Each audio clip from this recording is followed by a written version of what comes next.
Opening credits. Backpacking. A true adventure begins with the right knowledge. Written by Wesley Jones. Narrated by Rick Parody. Chapter 1. What does backpacking mean? What does it involve? Backpacking is a broad term. The only requisite to being a backpacker is traveling with everything you need in a backpack. It is most commonly associated with multi-day hiking trips in the wilderness, backcountry backpacking. But it's also a form of budget travel, usually in foreign countries. For an experienced backpacker, it's perfectly possible to travel overseas for a month on $1,000 or even less, seeing the same sights as other tourists who pay a travel agency 10 times that amount. Sure, backpackers sacrifice a little comfort, but it is well worth it. The cheaper you travel, the longer you can travel. Many people explore entire continents or go all the way around the world in one trip, lasting months or even years. Essentially, backpacking means freedom. With everything you own on your back, you can go anywhere you want at a moment's notice. You can travel as fast or slow as you want, going to places undiscovered by the tourist industry. You can design your own trip, seeing what you want to see, and change your itinerary if you change your mind. You are not subject to a tour schedule, nor confined to a large tour group. You are the boss, the guide, and the travel agent all at once. Backpacking is about immersing yourself in the culture of a strange country with different people speaking a different language and learning to fit in and survive. It is the ultimate lesson in adaptation and flexibility. It's not always a smooth, easy ride, but it is always a challenge and always educational. The difficult experiences only serve to accentuate the good experiences. People often return home more open-minded and self-confident from the challenges they've overcome and the fun they've had, eager to go on their next trip. Backpacking tips. Some background on backpacking. Taking an interest in backpacking is something many people do. Backpacking can be an adventure. It can be a fun weekend hobby, the way you spend your vacations, or part of your lifestyle. However you approach backpacking, it is a great way to get some exercise and experience the great outdoors. Backpacking is challenging and adventurous. It appeals to young and old, male and female. It is something anyone can do because there are countless options on how and where to do it. Backpacking is a great way to get exercise and have some fun at the same time. Backpacking is the combination of hiking and camping. Backpacking trips involve hiking through wilderness areas and camping overnight. There is a community in backpacking. Everyone works together to preserve the wilderness that they love. There are certain accepted and unaccepted behaviors in backpacking. Backpackers try not to disturb or damage the area they travel in. They clean up all their traces of their camp and never litter or take anything along their travels. A backpacking trip can last one night or multiple nights. The longer the trip, the more that must be packed and carried, so planning both packing and the trip is essential. Since the backpack is carried around by the backpacker, and it should carry almost all supplies, it should be as lightweight as possible, yet large enough to accommodate everything that is needed. Some areas that are very popular backpacking destinations will have campsites set up. They may simply have a fire ring and posted maps, or they can have cabins. Other areas have nothing at all, and backpackers set up their camp wherever they find a good spot. Backpacking requires a person to keep safety in mind. There are many hazards in backpacking, and a person who does not think about being safe is sure to fall prey. The backpack itself can pose problems if a person does not learn how to fit it and pack it properly. The physical activity can be strenuous, and a person must be conditioned to handle walk through uneven and rough terrain. First aid and general wilderness safety is another thing a backpacker must know. It is easy to get lost and hurt in the wilderness, so every backpacker must have a good handle on staying safe. There are large numbers of backpackers. They explore, love, and walk through the wilderness with the common goal of a good backpacking experience. Armed with a little information, a person can easily get started in backpacking. Chapter 2: The Benefits of Backpacking. Have you heard of travel junkies traveling with their rucksacks, finding cheap options to travel around to different places? Backpackers are bona fide light travelers who travel to remote locations on a budget. They skip the convenience of travel agencies who offer scheduled tours complete with tour guides and detailed itineraries. Backpacking requires a lot of research. Backpackers do not depend on package tours from travel agents because they make their own itineraries. They look out for cheap but suitable hostels. They also research a lot about the local food fare and where to find them. Make a list of tourist spots to see and find a way to navigate from one point to another. Most importantly, it is advisable to calculate your budget for the trip in advance. Most of the backpackers seek inspiration and ideas from travel websites and travel blogs. They often pattern their itineraries with another traveler's journey, or they make their own route. Some people even wonder why some travelers love backpacking instead of the conventional package tours that are usually more convenient.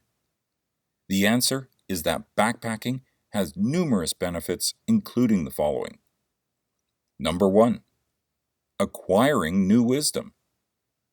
One important thing about this humble way of traveling is that you get to learn something new along the way.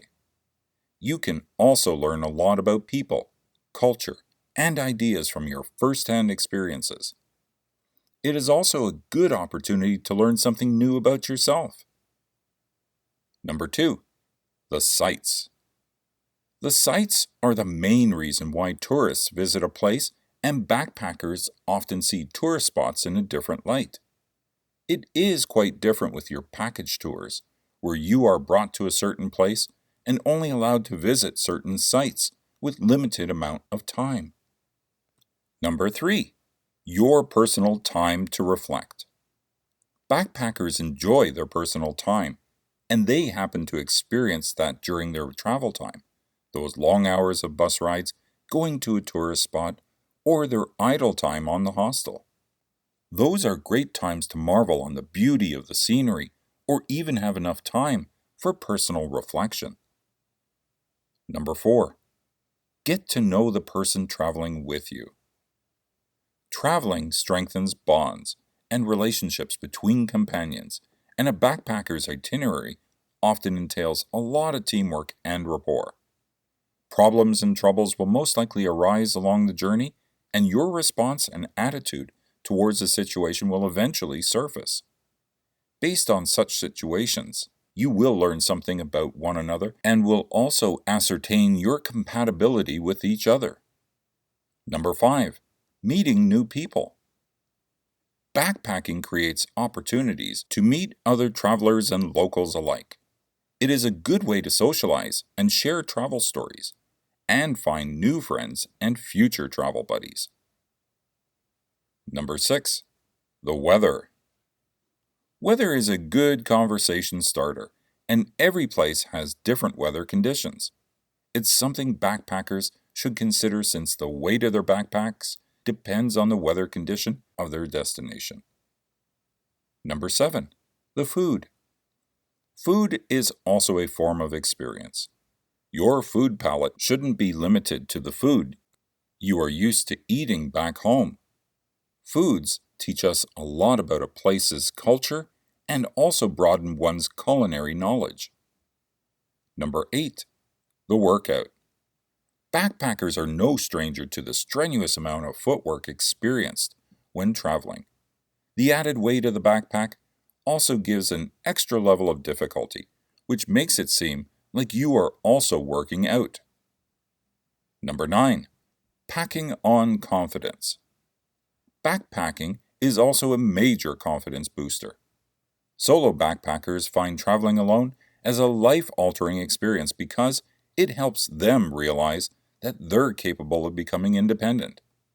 Independence is very empowering. It gives people a more renewed perspective in life.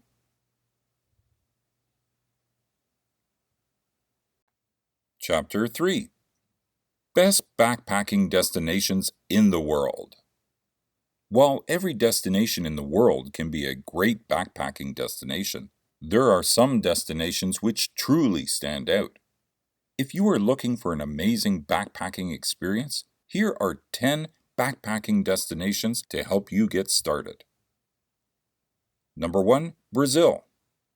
Cheap, beautiful, and with amazing beaches. That summarizes Brazil for you. If you are looking for a beach holiday, consider a backpacking trip to Brazil. While the place comes alive during the carnival season, it is best explored during the lean season. When the carnival is not on, there are much less people on the street. The hotels are much less expensive, and you have much more time to seep in the energy of the place. However, while traveling in Brazil, make sure you take special care of your belongings. The destination is notorious for petty crimes like pickpocketing. Number 2. Ladakh, India. If you are more of a mountain person and want to experience some really thrilling treks, head to Ladakh in India. Trekking in Ladakh is a memorable experience, with high mountain peaks to climb, trekking on frozen rivers, and much more. But trekking isn't the only highlight of a Ladakh trip. While here, consider taking a mountain biking tour on Kardung La Pass or rover rafting in River Zanskar too. Number 3. Luxor, Egypt. How about a trip to a mystical land which has several folklores, stories, and theories associated with it? Egypt may be going through an emotional turmoil right now, but it takes nothing away from the beauty of Luxor, the land of mystical journeys. You can pack your backpack and just explore the terrain of Luxor. You are sure to make some discoveries along the way, and pleasant ones at that. Number 4. Bolivia. Wildlife safaris always make for an adventurous experience, and you don't need much of an amazing wildlife safari, apart from a good destination, of course. One of the best destinations for a wildlife safari is Bolivia, a part of the Amazon basin. The destination is a treasure trove of varied flora and fauna. A trip to Bolivia costs much less than it does to other popular adventure destinations out there, such as New Zealand, and there are plenty of opportunities for memorable adventure activities here. Number 5. Italy. The land of great artists. That's what Italy is, and you can see their mark almost everywhere you go in Italy. There are grand churches to explore, intricate masterpieces to admire, and much more. The best part about Italy, apart from its art and architecture, is its budget-friendly choices. You can always find good budget hotels here, and good pizzas don't cost much here. In fact, you don't need to spend too much to get good food in Italy. Number 6. Barcelona, Spain. Barcelona in Spain is probably one of the most romantic destinations in the world. The French would disagree there, but Barcelona has an old-world charm about it. Spanish music plays on the streets. There are some really old buildings to explore here, and cultural and traditional heritage of Spain to enjoy. And unlike other similar cultural destinations around the world, Barcelona doesn't make a fuss about it. Number 7. Aegina, Greece. Traveling isn't always about visiting places, exploring traditions, and making discoveries. It's also about putting your feet up once in a while and enjoying the surroundings around you. For a laid-back backpacking experience, head to Aegina, in Greece. Even during the peak season, you won't find many people here, so you can be rest assured of a private holiday experience here. And for times when you need a little more fun, Santorin Island is just close by. Number 8. Lamu, Kenya. Most so-called remote destinations around the world are nothing but marketing gimmicks, with hungry tour operators trying to milk every destination possible. There is hardly a remote destination left out there. That's what makes Lamu special. Nothing can get more remote than Lamu. With a handful of population, it is island located close to Kenya. It prides itself as one of the oldest settlements in the world, and it seems to be stuck in time. Donkeys are the mode of transport here, and you won't find much activity here even on a busy day. It is just perfect for those who like lone beaches, for there are plenty here. Number 9. Reykjavik, Iceland. Ibiza may be the mother of all party destinations, but if you are looking for someplace cheap and fun, head to Reykjavik in Iceland. Currently, it is one of the hottest party destinations out there. The cold climes, significant budget-friendly clubs, and eye candy make it just perfect for party lovers.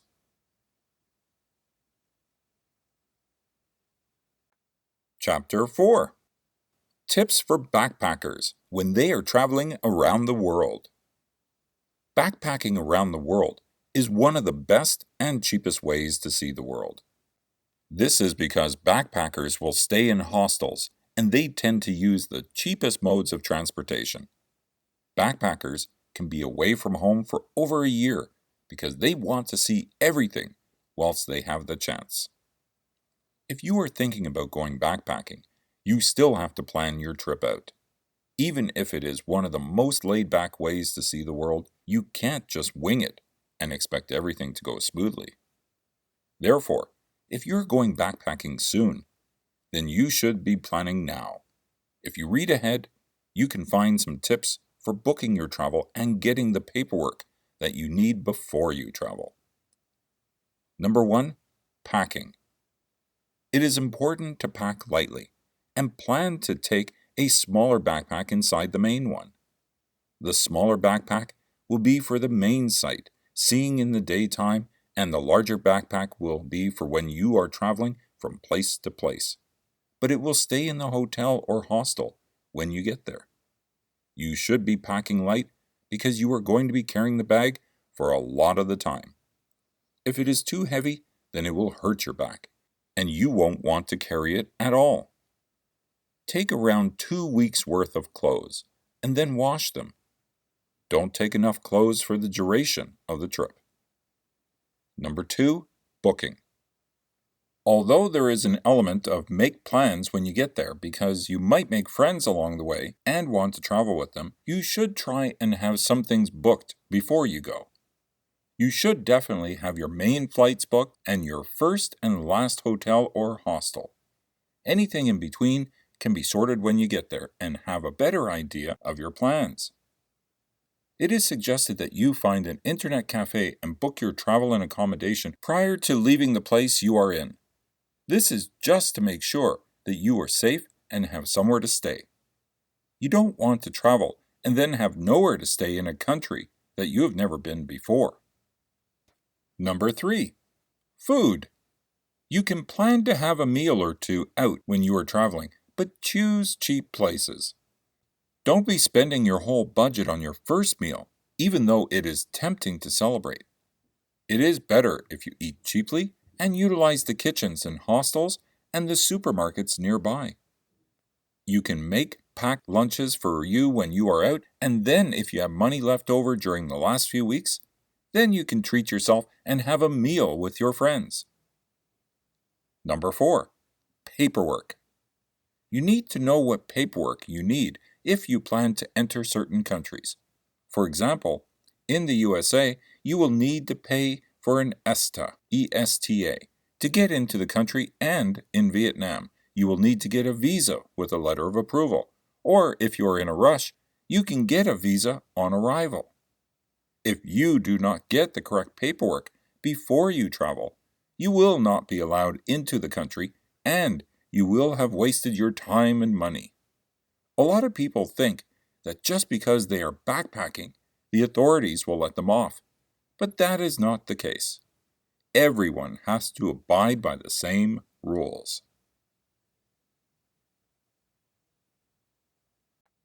Chapter 5: Tips on Backpacking for Beginners. Backpacking is a low-cost travel and a fun way to enjoy the beauty of the world. It is traveling with simplicity, taking all unnecessary off your travel and enjoying the things that really matters: experience and adventure. When backpacking, take note that you should make your carrying equipment as light as possible. It is advisable that your backpack, sleeping bag, and tent should be 5 pounds or less combined. The reason behind this is that you don't want your luggage to become a hindrance once you go hiking. It will also become a reason that you won't explore the place well enough.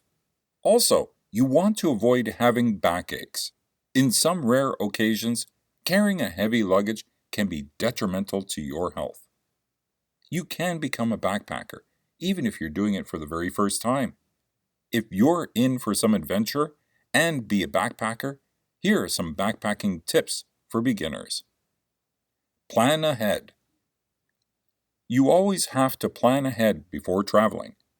You have to research well on what kind of environment you will be in. So, before leaving to your destination, always check the weather condition and be acquainted on the nature of the terrain. In this way, you'll become more prepared. Also, always bring a map of the trail. As a beginner, you should start with a short 1 to 2 day adventure. You can go travel to a local tourist site, or you could opt to travel to a nearby country. What to bring? As stated earlier, you should make your carrying equipment as light as possible. It is recommended that your sleeping bag, tent, and backpack should be 5 pounds or less combined. When backpacking, you should put your safety as your priority, so don't bring unnecessary things. You should only bring things that will help you survive. Food, water, clothes, waterproof matches, first aid kit, knife, map of the trail, compass, flashlight, extra money, and a whistle for emergency situations are some of the things that you should bring. Other things that you could bring are umbrellas, jackets, sunblock, and a camera. Don't bring too much food. Bring only an extra meal or two. Also, pack your things ahead of time. Make a checklist of the things that you need to bring and double check so that you won't forget anything. Basic outdoor survival knowledge and skills. If you travel for an adventure as a group, it should be necessary to have at least 1 or 2 in the group who have the skills and knowledge in outdoor survival. You'll never know what you'll experience along the way, so it's imperative to have basic knowledge and skills on outdoor survival, like knowing how to do first aid and treating a snake bite. Chapter 6: Hiking Tips for Beginners. A guide to preparing for your first hike inexpensively. Hiking is yearly increasing in popularity as families and individuals discover this relatively inexpensive way to enjoy nature and get into shape. Though it is true that one can spend hundreds of dollars on high-tech outdoor gear, it is not necessary to have the latest and greatest gadgets to get started on the trails. Anyone who is able to walk even a moderate distance, including young children and older adults, can find a trail to match their abilities and fitness levels. Comfort and safety are very important and can be the difference between calling it quits after your first hike or pursuing many future outdoor adventures. The following gear list is suitable for an afternoon of exploring well-marked trails, with tips on how to cut down on initial cost. Clothing. Leave your cotton clothes at home. Wear and take clothing that is made from wool or synthetic material. These materials are still able to keep you warm when wet and dry quickly. Wet cotton can quickly chill you even on a cool summer day, leading to a risk of hypothermia. Search the thrift stores and watch for sales. Outdoor clothing is easily accumulated this way at a minimal cost. You should begin with the following list: hat, t-shirt, long sleeve t-shirt, wool, fleece sweater, jacket, nylon pants, shorts, wool, synthetic socks, rain jacket, extra pair of dry socks. Safety. Even on a short hike, a first aid kit should be included in your backpack. It only takes an hour or two for a blister to begin to develop or a tumble to scratch your knee. You may either put together your own first aid kit or buy a ready-made one. A small kit suitable for a short hike close to home will only cost a couple of dollars. For an afternoon hike, include in your first aid kit bandages, antiseptic wipes, moleskin, antibacterial cream, a few allergy tablets, and a tensor bandage. Other safety-related items include a whistle, matches, sunscreen, insect repellent, map and compass, small flashlight, travel plan with friend or family member, at least one hiking partner, food and water. For an afternoon of hiking, you do not need to worry too much about specially planning your diet.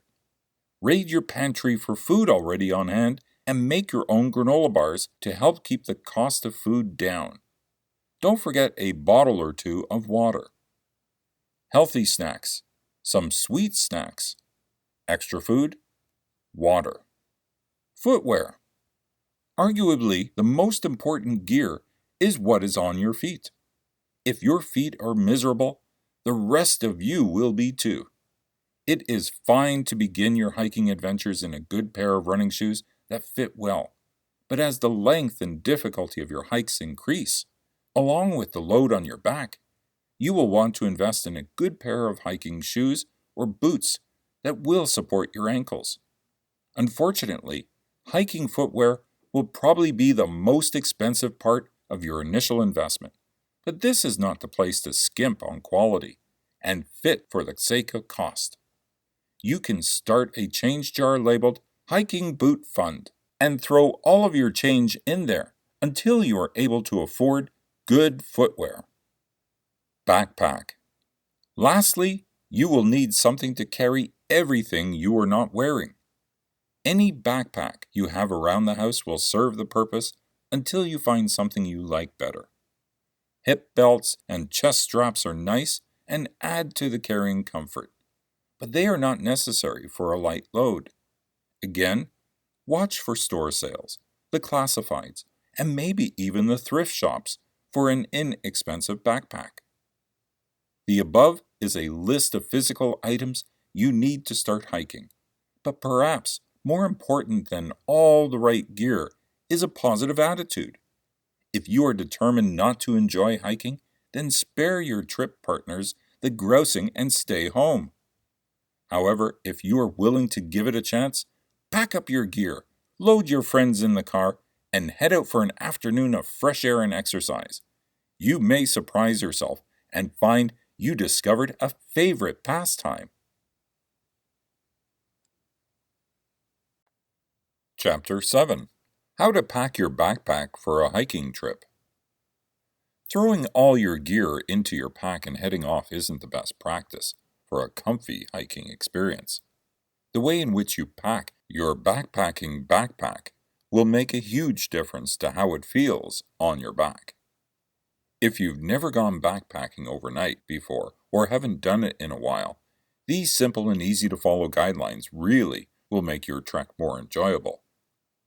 First things first, lay out all your backpacking gear on the floor and organize it into piles. For example, cookware, toiletries, backpacking first aid kit, clothing, sleeping gear, food, and anything else you are bringing along with you. It is highly recommended to use Ziploc bags or resealable bags that you can suck out all the air from. They help to save space and protect your gear from moisture. Plus, they really do help to keep your gear organized in your backpack. Anything that you want easy and quick access to, especially while you are hiking, should be placed in pockets so that you can reach them within your backpack, on your back, or in easy-to-reach spots of your pack. Secondly, pack your lightest gear at the bottom of your backpack. If your backpack is designed with a bottom compartment for your sleeping bag, then use it. If not, then stuff your sleeping bag into the very bottom of your backpack. If you're bringing along a pillow, put that in next, and any other really lightweight items. The heaviest items in your gear should be placed closest to your back, preferably between your shoulder blades. If you place too much weight in your hiking backpack, or do not pack the weight properly, you may experience pain and discomfort in your back, neck, and/or shoulders. So how much weight should you take with you? The rule of thumb is 25 to 30% of your ideal body weight. Naturally, a very fit and experienced hiker may be able to take more weight, whereas a less experienced and less fit hiker should consider packing less weight with them. Third, make sure to tighten all your compression straps. This will help to keep your gear in place without shifting and causing you hiking discomfort. Last but not least, after you have your hiking backpack on your back, make sure to tighten your shoulder, hip, and sternum straps. A well-packed backpacking backpack should transfer the weight of your gear to your hip belt and minimize the weight from your shoulders. If you pack your backpack well, your hiking trip will feel much better. You won't have an achy back, shoulders, and neck when you arrive at your destination.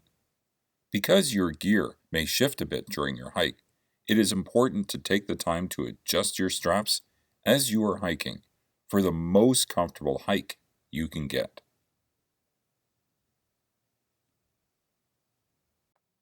Chapter 8.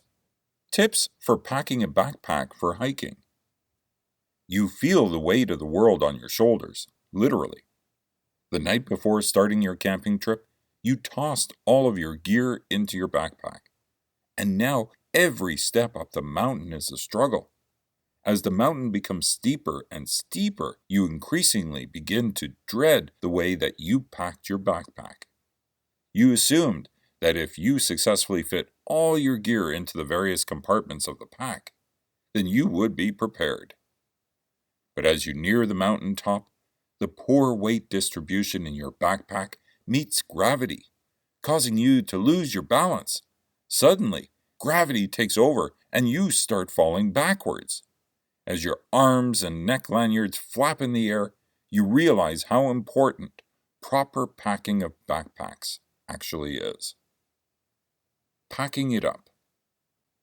On any camping trip, the backpack is one of the most vital tools that you will need. It is virtually a moving van without wheels. Much of the equipment that you require can be stored in a backpack.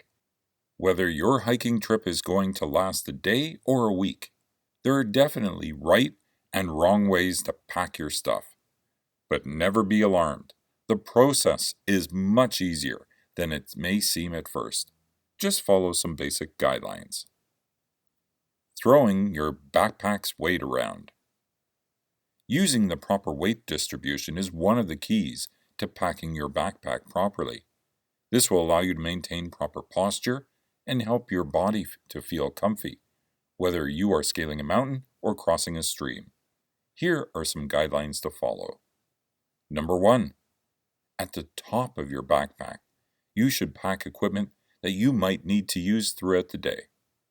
This could include your parka, a flashlight, and a favorite sweet or salty snack food.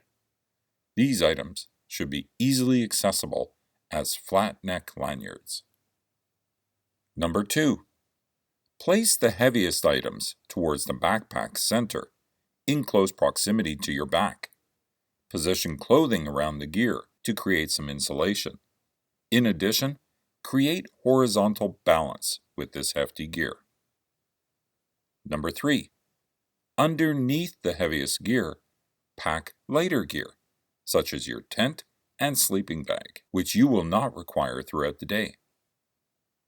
Number 4.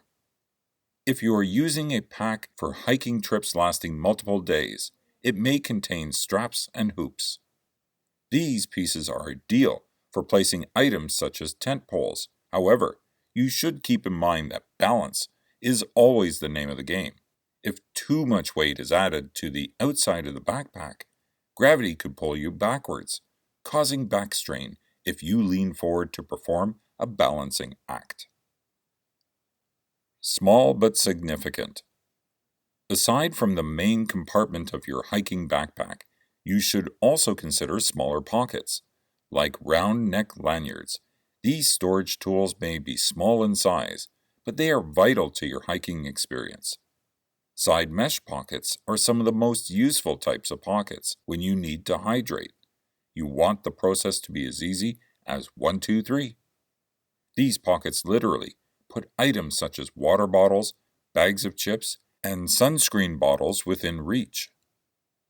Besides mesh pockets, today's backpacks contain a variety of other pocket types, which can store a cornucopia of items. There are perfect pockets for wallets, mobile phones, pens, change, etc. And with portable electronic devices becoming more important in our lives, many backpacks include storage areas for portable MP3 or CD players, and special designs to prevent the cords from becoming a bird's nest. How important can packing your backpack before your next hiking trip be? It can make your hike comfortable. It can make your hike efficient. In fact, it can even save your life.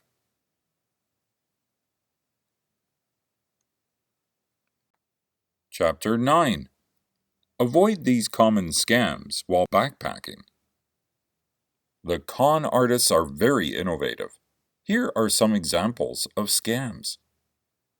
A person claims to be a plainclothes police officer and shows a fake ID or the local library card. How would you know the difference? And make you depart from your money, for example, by inventing a crime and demanding a bribe or checking your money for false bills and helping themselves to some.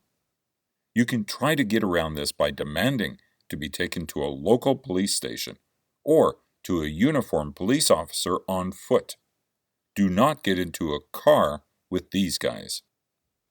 Some shops try to convince you to buy cheap jewels and sell them at home at a big profit.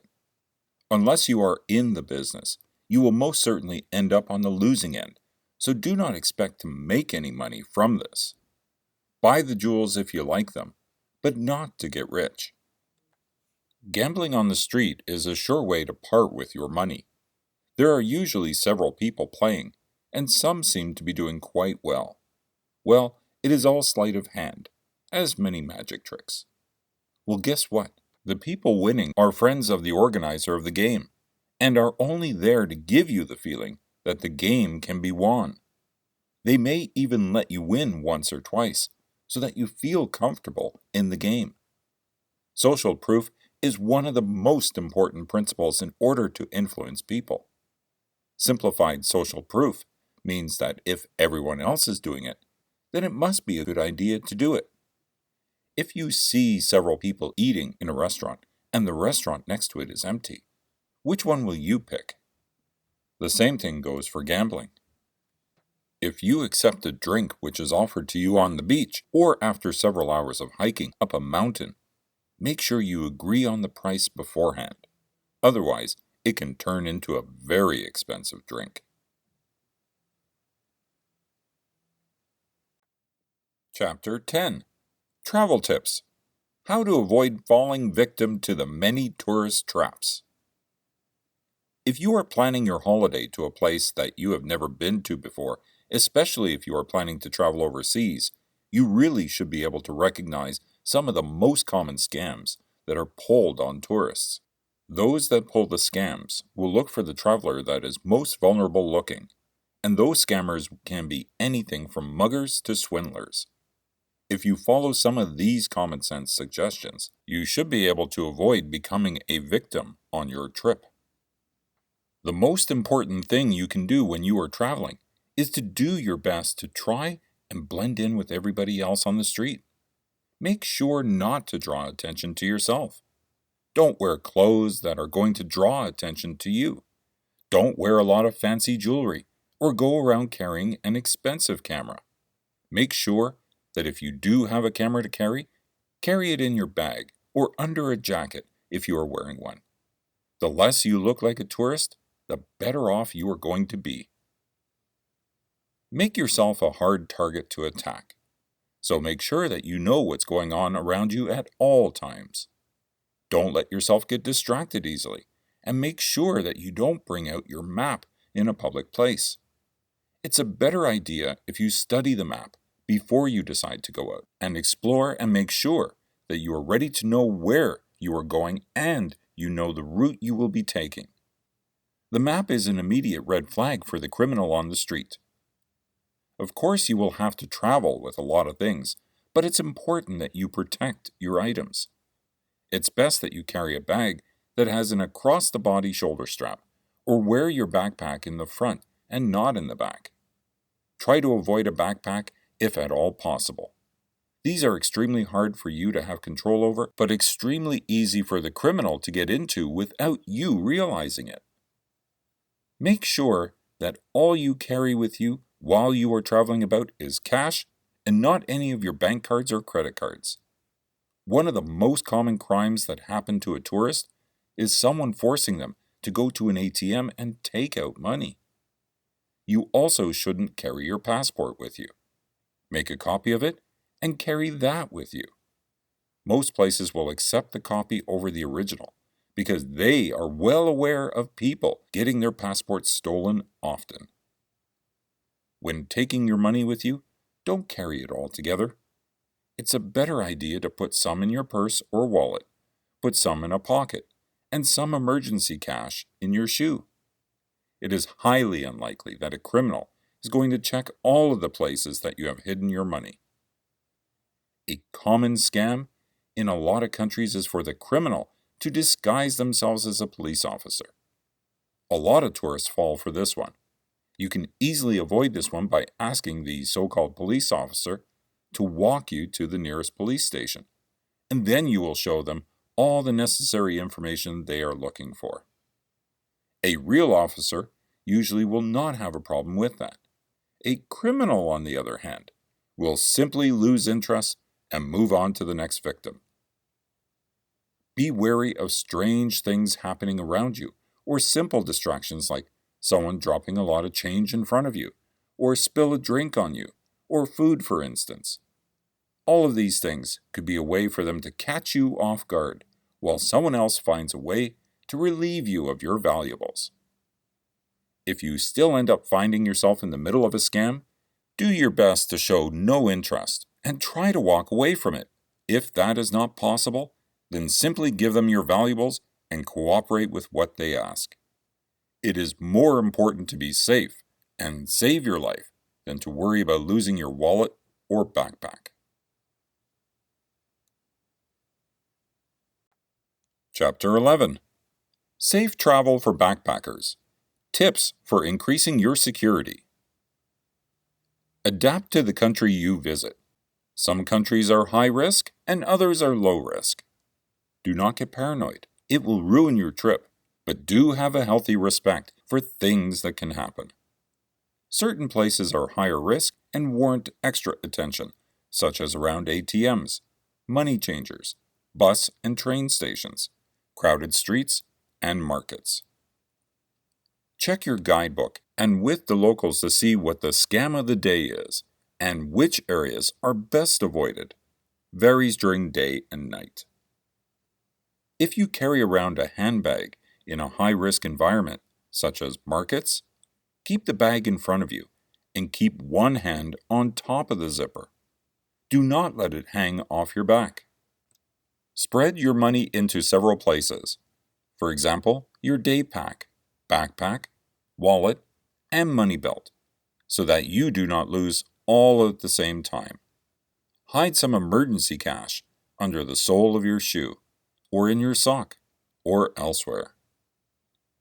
Do not keep valuables easily accessible in your day pack and then hang it on your back. Bag slashers use razors to cut your bag and steal your valuables without you noticing. You will not feel it. Put something of little value in the outer compartment so that they get hold of that if they want to get hold of anything. Be careful with your valuables and important documents, such as the passport, tickets, and traveler's checks. Use a money belt or a leg pouch. You can get belts with secret pockets on the inside where you can store cash, or you can get a separate pocket for money which you can put on the inside of your pants. The idea behind a money belt is to keep it on you, not in the day pack, which you can carry on your back.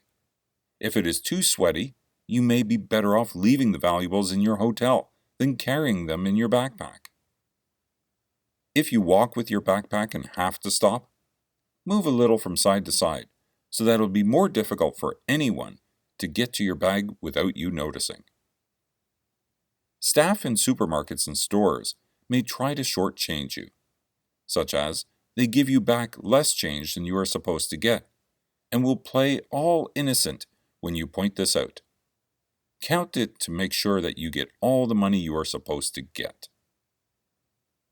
Avoid flashing expensive jewelry, money, and watches around. Do not give money to beggars. If you want to help, give to charity instead. If you still want to give money, do not flash your big wallet. Instead, keep some small change in your pocket to hand over. Use small locks to lock your backpack and day pack. Combination locks are easier to handle than key locks, since you do not have to bother with the keys. A disadvantage with combination locks is that they can get worn out rather quickly, and suddenly they will stop working, usually when your backpack is tied to something and you're in a hurry to catch a bus. Once the lock starts giving you trouble, throw them away and get a new one. If you find yourself with the combination lock not responding, dial it to your set combination and try changing the first digit one step up and one step down. For example, your combination is 1234, change it to 0234 and 2234. If that does not work, do the same with the next digit. For example, 1134, then 1334, until you have tried them all. Keep the lock on your day pack when you go on day tours. If you have to leave the bags behind, for example in order to do snorkeling or to go deep into a grotto, this prevents curious hands from going through your bags while you are busy elsewhere. Chapter 12. Pros and Cons of Hostels when Traveling Abroad. Advantages to staying at a hostel. Located in most major cities around the world. Hostels are not as prevalent in the United States, but they are everywhere in Europe. You can find hostels in most major European cities and in most major cities across the globe, on every continent other than Antarctica. Most have fully equipped kitchens. If you want to save money during your travels by cooking your own food, many hostels have fully equipped kitchens you can use. Other fun activities. There is always something fun happening at a hostel, from excursions to parties. For example, one hostel that I visited was attached to a nightclub. You'll likely will not be bored in the evening if you stay at a hostel. Meet interesting people from around the world. People from all around the world visit hostels, and many take the time to talk to you about where they are from and the best places they have visited. They will also want to hear from you, so be ready to share. Security offered. If you're a little nervous about the safety of staying in a hostel, put your fears to rest. Hostels generally have a strict policy of not allowing anyone who is not staying at the hostel to go inside. If you worry that someone will take your belongings, many hostels do offer safes to lock up your valuables. Disadvantages to staying at a hostel. Risk of theft. Due to the fact that you will be in a shared room, your belongings are at risk of being stolen by other guests or hostel staff. This is especially true when there isn't a locker or safe in which to put your things. You might not know roommates. Since most hostel rooms are occupied by 4 to 20 travelers, you may be sharing a room with strangers. This can be a little scary for some travelers, especially because you never know who you will be sharing with until you are there. Sketchy neighborhoods. Some hospitals, especially in metro areas, are located on streets near vacant buildings downtown. The locations are convenient, but can make travelers feel a little nervous at night. Old buildings. Many hostels are located in old buildings. This means the elevators may malfunction, the air conditioning may be non-existent, and in the cold months of winter, you'll want to pack many sweaters to use for layers. Simple furnishings. The furnishings in a hostel tend to range from bunk beds in the bedrooms to old couches in the lobby. The lack of redecorating is in part why hostels can remain so inexpensive. Lack of privacy. You probably won't have your own room if you stay at a hostel. You'll share your room with up to 20 people, many of whom may not care that they have roommates who desire privacy. Some hostels do offer private single and double rooms, but these are usually in high demand, so may not be available during your stay.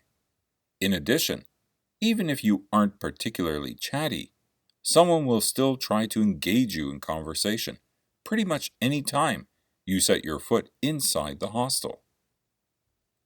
Bathrooms for each floor. Hostel bathrooms are dorm style, meaning that there is one bathroom on each floor, just like in a college dorm. Very few hostels offer private bathrooms and showers.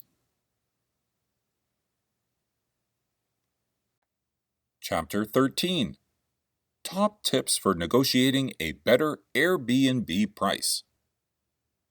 Airbnb charges a varying percentage as a service fee, and sometimes the hosts charge extra for things like extra guests or for cleaning. So be sure you know the final price before you ask for a discount. Here are some tips for getting a better price. Number 1. Book close to when you want to stay. Airbnb places get booked months in advance. Sometimes hosts find they have gaps to fill between stays, even up to the current day. In that case, the host might accept a lower offer. Send them a message and ask if there's a discount for booking the same week of your stay, or even the same day. Ready to book and stay right away? You can definitely ask for a lower rate. Before you do this, compare prices with other dates in the future. Many times, hosts lower their prices to attract bookings, so you may already be getting a discount. Number 2. Stay longer. There's lots of preparation on the host side that goes into a great stay on Airbnb. They have to clean, stock supplies, buy snacks, and make sure everything is perfect before you arrive. When hosts have lots of short stays, it gets hectic very fast. Pack your bags. If you have a longer stay, you're more likely to get a discount. If you offer to stay a week or longer, some hosts are willing to offer discounts. That's because they won't have to incur the costs of cleaning, laundry, and their time while you are staying. Number 3. Go in the off-season. Summer is the peak travel season for most of the United States and Europe, especially if you're visiting a tourist destination. Hosts won't be as willing to negotiate because they know they can charge premium rates.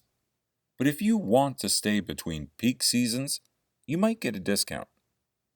Bring your hat and gloves, stay during the off-season, and save money. For example, lots of towns known for skiing make great places to hike in the summer, and most cities have vacancies in the middle of winter, but still have lots of activities. If you're willing to travel after the high season, you can ask for a lower rate on your booking. Many times the host will be happy to have you. This is a great way to get quality stays for less money. Number 4. Offer something in return. Do you have a handy skill? Are you good at gardening, painting, or repairing things? Ask the host if they need help with changing light bulbs, fixing a leaky sink, or nailing down squeaky baseboards. Or maybe you see the host has a garden outside. Offer to pull out weeds or plant new flowers. Are you handy? Offer something in return for a percentage off your stay. If the host has lots of artwork in their home, offer to paint a new work during your stay. There are lots of ways that people can help each other. Number 5. Be your sweet self. Hosts are people too, and they like to interact with people who are genuinely excited about staying in their home. Express your enthusiasm. Tell them what you've planned for your trip, and thank them for making their home available. Ask if a discount is a possibility. Sometimes the best way is to simply ask. And of course, being nice can only help. More ways to increase your chances. Fill in your profile. Airbnb has a vibrant community based on person-to-person interaction. Show your face. Airbnb is built one community member at a time. So upload pictures of yourself. Talk about your favorite destinations. Add your interests or where you went to college. There are lots of ways to connect with people. If you have an empty profile and no photos, it's hard for a host to know who they're talking to, and no one wants to talk to a blank profile. Once you get a few good reviews, other hosts will be more likely to give you a discount because they'll see that you can be trusted, and they'll feel better about having you in their home. The best way to build your Airbnb profile is to start using it. The search functions have lots of filters and ways to explore all the listings. Get familiar with them and start using the service. Use Airbnb's message service. If you want to ask for a discount before you book, the only way is to ask via the messaging service on the website. That's because you won't get the host's phone number until after you book. So the best way to ask up front is through the website. Ask at any point of your stay. Once you book, you can ask for a discount via email, text, or phone. Hosts have the ability to adjust pricing at any point during your stay, before, during, or after. Think of something you could do. Let your host know.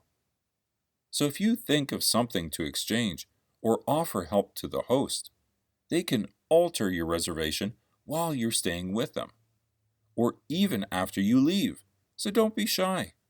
Airbnb is built on interaction, and you can find lots of interesting places to visit. Chapter 14. How to easily meet people when backpacking. One of the main fears about traveling solo is making friends. Many people worry about becoming lonely and feel the need to try and find a new travel buddy or partner online. However, there is absolutely no need to find a travel companion before going traveling. Backpacking alone is the most rewarding way to travel, and you will have no problem meeting people, so long as you make the effort to be sociable and follow these tips. Everyone is in the same boat. Admittedly, meeting new people can be daunting at first, but it becomes such a natural thing you don't even think about it. Hundreds of thousands of people go backpacking alone every year. so there are plenty of people to meet in the same boat. Every backpacker wants to meet new people, is there to have fun, and is in a friendly mood. Be confident, approachable, and cheerful, and you will have no problem finding travel partners or drinking buddies. But remember, you do need to make an effort. Sitting on your bed with your earphones in, waiting for someone to talk to you, won't work. You are also going to struggle if you are staying in a private room or hotel. The best thing about staying in hostels is how amazingly sociable they are. Backpacker icebreakers. To get going, simply start a conversation by just saying, "Hi, how's it going?" You can usually judge by a person's response if they're in the mood for talking. If someone doesn't seem receptive back, don't feel down. They may just be having a bad day or want some peace and quiet. It's nothing to do with you. Just move on to someone else. There are 5 backpacker icebreakers that you will get tired of saying and hearing, but what everybody starts out with. Where are you from? Where have you been? How long have you been traveling for? Where are you going after this? Is there anything you would recommend? You can talk to someone for half an hour about the above, and by then, you should be very acquainted and comfortable with that person. Best places to meet people on your travels. Some of you may not be worried about your people skills, but just finding people in the first place. This really shouldn't be a concern. There are plenty of places to meet people. Dorms. It's rude not to start a conversation with someone you are sleeping with. The bigger the dorm, the more people to meet. Social areas. There will always be people in the hostel lounge, games room, etc. And everyone in there is there because they want to be social. So don't be shy about joining a group conversation. The hostel kitchen. Whilst waiting for your pasta to cook, start a conversation with the other person waiting for their pasta to cook, instead of both standing there in silence. Tours. A bus full of people to talk to. Through others. Once you start meeting people, you'll be introduced to many more people without even having to try. On transport. Most people take the same routes. If someone has a massive backpack with them, they are probably a backpacker, so talk to them. Backpacker bars. In the rare case you can't meet anybody in a hostel, go out. Popular backpacker destinations will usually have some sort of backpacker bar. Tourist spots. You can usually spot a backpacker a mile off at a tourist spot. Ask them to take a photo of you and go from there. Work. The best way, but you will need a relevant visa and probably need to speak the language. Ask in hostels. The person behind reception is usually a local and therefore a valuable information source for everything local. Chapter 15. Photography Tips for Backpackers. General advice for photography. If you make 2 copies of your photos, in case one is lost, make sure you store them in separate places. For example, one in your day pack and one in your backpack, so you do not lose both of them if one of your bags gets lost. If you want to ask someone to take your picture, try to find someone with an advanced camera with a tele lens. They are usually skilled at taking photos. Give them instructions how you want the photo to look. For example, crop the picture above our knees. Include all of the church towers. Do not forget to recharge your batteries before heading out into places where recharging may be difficult, such as longer treks. Bringing spare batteries is a must if photography is your main interest. If you are on a formal cruise or another place where you get your photo taken and the photos are displayed on a wall for purchase, most of the time at outrageous prices, and you are a bad person, you can use your digital camera to take a photo of your picture. Now, you did not hear that one from us. This also works for the postcard section. Rule of thirds. Many people perceive the camera as a rifle. Aim in the middle, and hopefully you catch what you shoot. Many times pictures with people, animals, and other stuff centered in the middle look pretty static and sometimes downright boring. The trick is to not always put your subject straight in the center of your picture. The rule of thirds state that you should divide your image into different sections. Imagine 2 horizontal lines and 2 vertical lines in your viewfinder like a tic-tac-toe grid. Where these lines intersect is where you should place your subject. Try to put the horizon on one of the 2 lower or upper lines of the image. Use flash. Flash is not only useful when light is low. If the sun is positioned behind the subject can turn into a dark silhouette. Move in close. Do not be shy. Moving in close on your subject can create a strong sense of presence. This technique may not always be appropriate, for example at certain religious procedures. Some people have a strong aversion of having their picture taken for various reasons. Diagonals. Diagonals can be used to provide a path for the viewer's eye to follow in the photo.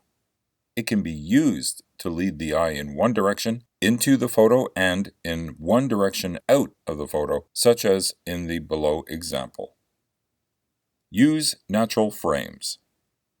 You can sometimes find natural frames which you can use to frame your subject. This can range from doorways, window frames, rocks, trees, etc., and can give a good composition to your photo. Use your imagination. Change your level, for example, shooting upwards from a low position or downwards from a high position. Also, experiment with changing from horizontal to vertical position in your camera. Taking photos is all about being creative. Try to look for new ways of seeing your subject. What if you climb the stairs and get above it? What if you lie down on the ground? What if you turn the zoom lens while you take the photo? What if you use the timer on your camera and hurl it into the air and see what happens? What if you break all the rules in this section?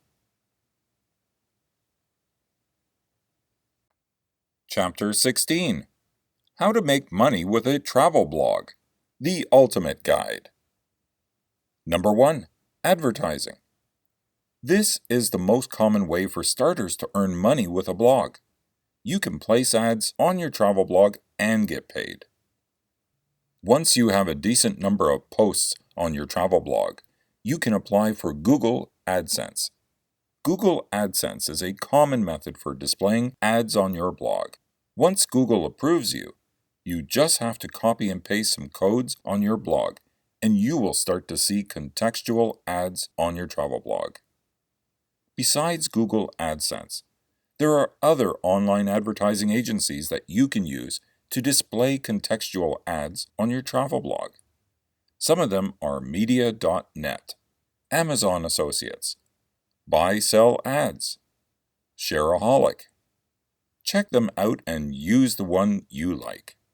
However, as a starter, you won't earn much with the ads from these online advertising agencies. To earn plenty of money from this kind of advertisements, your blog must have tons of traffic, over 100,000 per month. So what should you do? This suggests you to start looking for direct advertisements. Use your networks, contact local businesses, and keep an Advertise with Us page on your travel blog. This is a bit more difficult task than applying for AdSense, but the benefits are high because you set the rate of the ads. Also, if your travel blog becomes famous, rich corporate travel industry types might also contact you for advertisements. In conclusion, you wouldn't earn much using this method unless you find direct advertisers, but it can be a great passive income for your travel blog. Number 2. Affiliates. Most of the travel bloggers, including Nomadic, Matt, earn using affiliates. In this method, You put a link or a banner of product or service at the end or in the middle of your article. And whenever people go through the link and buy the product or service, you get a certain commission. For example, if you are writing about trekking in Nepal, you could add a link to the gears you used and would recommend. You can find many affiliates network on the internet. One of the best out there for travel bloggers is CJ Affiliate. Top travel companies like TripAdvisor and Flight Network use CJ Affiliate for their affiliate program. Airbnb also has a great affiliate referral program.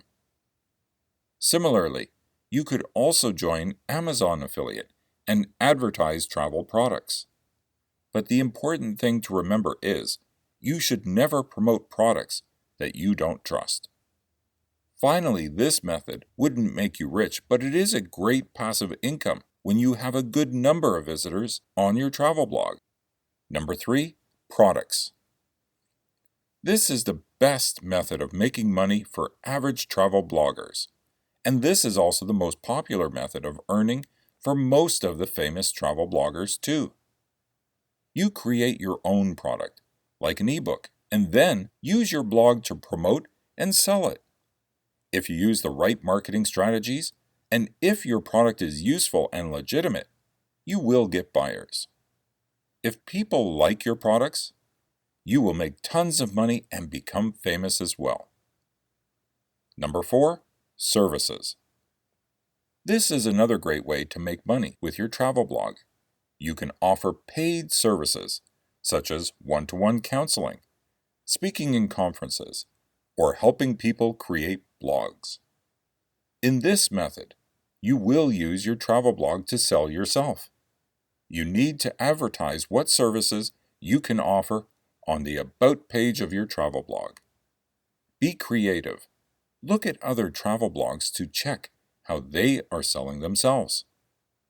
Similarly, you'll need to convince people that you're worth buying with quality ratings.